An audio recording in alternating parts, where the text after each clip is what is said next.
इस चुनाव जनसभा को भव्य धन्यवाद कार्यक्रम का संचालन कर रहे इस जिले के जिला अध्यक्ष, नाम सभी का 50 लोगों का नाम मैं आजमगढ़ के प्रजापति साथियों को जानता हूं। मैं सभी लोगों का बहुत बहुत स्वागत अभिनंदन करते हुए आदरणीय इस क्षेत्र के सांसद प्रत्याशी और हमारे दिलों की धड़कन, हमारे गार्जियन, या ये कहें कि हमारे राजनीतिक गुरु, क्या क्या कहूं मैं इनके बारे में कहना मेरे लिए एक छोटी सी बात है, क्योंकि राजनीति अगर मैंने सीखी तो इनका समझ लीजिए हाथ पकड़ के उंगली पकड़ के छीनने का काम किया। लेकिन मैं प्रजापति समाज के लोगों से आप बात करने के लिए इसलिए आया हूं कि प्रदेश अध्यक्ष की हैसियत से बात करना चाहता हूं। आदरणीय मंत्री जी बोल रहे थे, लेकिन प्रजापति समाजवादी पार्टी को वोट क्यों दे, बात मुझे इसकी करनी है। समाजवादी पार्टी वो पार्टी है, देश के इतिहास की पहली पार्टी है जिसने पहला एमएलए का टिकट देने का काम किया। भागवत प्रसाद प्रजापति बमेरू से पहला टिकट देने का अगर काम किया तो समाजवादी पार्टी ने किया, इसलिए समाजवादी पार्टी को वोट देने का जरूरत है। अगर समाजवादी पार्टी ने पहला कोई मंत्री बनाने का काम किया तो वो पार्टी है समाजवादी पार्टी, और दयाराम प्रजापति को पहली बार मंत्री बनाने का काम किया। अगर कोई पहला एमएलसी बनाने का काम किया प्रजापति समाज को तो वो भी समाजवादी पार्टी है। दयाराम प्रजापति को एक बार नहीं दो बार एमएलसी बनाने का काम किया, ये समाजवादी पार्टी है। अगर उत्तर प्रदेश का खनन मंत्रालय किसी के पास रहा तो गैर यादव में अगर किसी के पास रहा तो वो प्रजापति समाज के गायत्री प्रसाद प्रजापति है, इसीलिए प्रजापति समाज को समाजवादी पार्टी को वोट करना चाहिए। अगर पिछली विधानसभा की बात करूं तो एक नहीं 3 टिकट देने का काम किया, चाहे वो ब्रजेश प्रजापति जी हमीरपुर से हो, चाहे राम प्रकाश प्रजापति जी हमीरपुर से तिवारी से हो, चाहे वो गायत्री प्रजापति की पत्नी मेहराजी प्रजापति अमेठी से हो, 3 बार टिकट देने का काम अगर किया तो समाजवादी पार्टी ने किया। यही वो पार्टी है जिसने सत्य जातियों की लड़ाई को, हमारी लड़ाई को सबसे मजबूती से लड़ने का काम किया।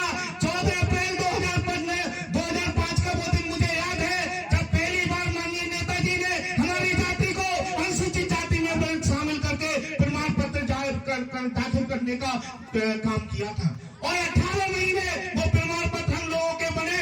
और माननीय सांसद जी आपको मैं डाटा देता हूँ, उस 18 महीने के दौरान 758 लोगों की सरकारी नौकरी लगी एससी कोटे के अंदर, 758 लोगों की। लेकिन अफसोस की बात यह है बसपा की मायावती जी ने उस आदेश को निरस्त कराते हुए हम लोगों के हक अधिकार को छीनने का काम किया। तो प्रजापति समाज के लोगों इस बात को भी ध्यान रखना, इस बहुजन समाज पार्टी ने अगर हमारी 70 जातियों की लड़ाई को सबसे ज्यादा कमजोर करने का काम किया तो बहुजन समाज पार्टी है। साथियों, अगर 3 बार फिर माननीय अखिलेश यादव की सरकार आती है, सन 2014 में 5 मार्च 2014 को अखिलेश यादव जी ने फिर से अपना कैबिनेट की मीटिंग बुलाई, और मीटिंग बुला करके फिर से अनुसूचित जाति में शामिल करने के लिए प्रस्ताव दिल्ली को भेजा था। यहाँ प्रजापति समाज के सभी लोग बैठे हैं, जानते हैं। यहाँ जिले की माननीय सांसद जी, यहाँ जिले की सारी टीम बैठी हुई है, एक आपको छोड़ करके व्यस्तता थी 1-2 लोगों को, बाकी सारी पूरी जिले की माननीय विधायक जी बैठे हुए हैं, सभी जानते हैं। तो मैं बताना चाहता हूँ, अगर प्रजापति समाज को किसी भी पार्टी ने काम किया है तो समाजवादी पार्टी है। अभी हम लोग दिल्ली से, आप लोगों को याद होगा, हरदोई से दिल्ली तक हम लोग पैदल जा रहे थे और मार्च कर रहे थे। इस भारतीय जनता पार्टी की सरकार ने हम लोगों पर दिल्ली में लाठीचार्ज करने का काम किया। और पूछना चाहता हूँ प्रजापति समाज के लोगों, 543 सीटें पूरे देश के अंदर, एक भी टिकट भारतीय जनता पार्टी क्यों नहीं देती हमारे लिए? वोट करें। इसीलिए मैं बात करना चाहता हूं कि अगर इसी पार्टी ने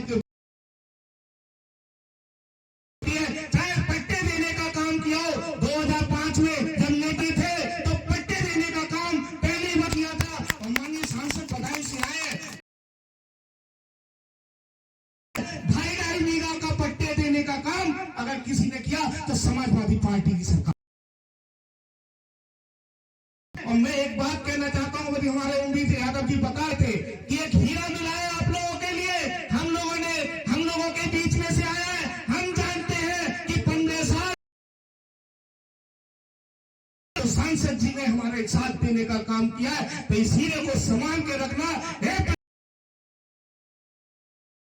करके जाता हूँ, एक विश्वास दिला करके जाता हूँ, अगर प्रजापति समझकर कभी कोई अड़चन आएगी तो राकेश प्रजापति भले ही 700 किलोमीटर दूर रहता है, लेकिन 7 घंटे के अंदर